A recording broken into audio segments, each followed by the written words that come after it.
Hi guys! Welcome back to my podcast.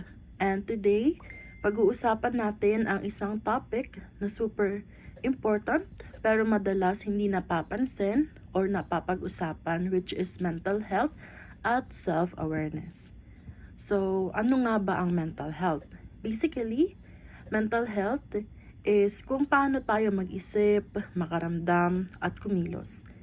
Nakaapekto ito sa desisyon natin, relationships, at kung paano natin i-handle ang stress. And take note, mental health is not just about walang sakit.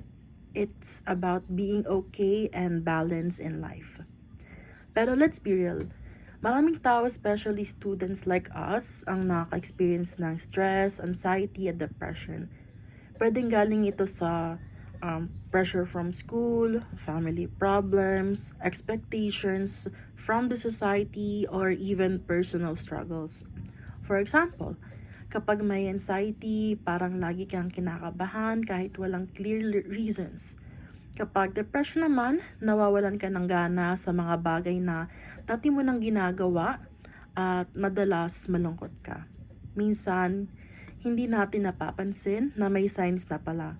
Like pag-iwas sa friends, pagiging low energy, overthinking, at feeling hopeless.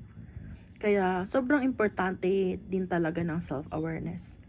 So, self-awareness naman, kilala mo yung sarili mo, yung emotions mo, thoughts mo, at kung sino ka talaga.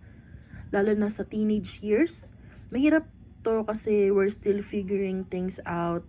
Minsan, nape-pressure tayo mag-fit in or nako-compare natin yung sarili natin sa iba. Pero kapag mas kilala mong sarili mo, mas kaya mong i-handle yung problems at emotions mo. And speaking of emotions, normal lang magkaroon ng emotions, hindi ka weak kung nalulungkot ka, nagagalit, or natatakot. Actually, emotions can guide us. Kailangan lang natin matutunan kung paano i-handle. And remember, hindi kahinaan ang humingi ng tulong. Strength natin yon. At the end of the day, mental health is just as important as physical health. Kung healthy ang mind mo, mas magiging okay ang buhay mo sa school, sa relationships, at sa sarili mo. So today, try mo mag-check-in sa sarili mo. Tanungin mo, okay pa ba ako? Kasi knowing yourself is the first step to becoming better. And that's it for today. Thank you for listening, and don't forget, alagaan ang sarili, inside and out.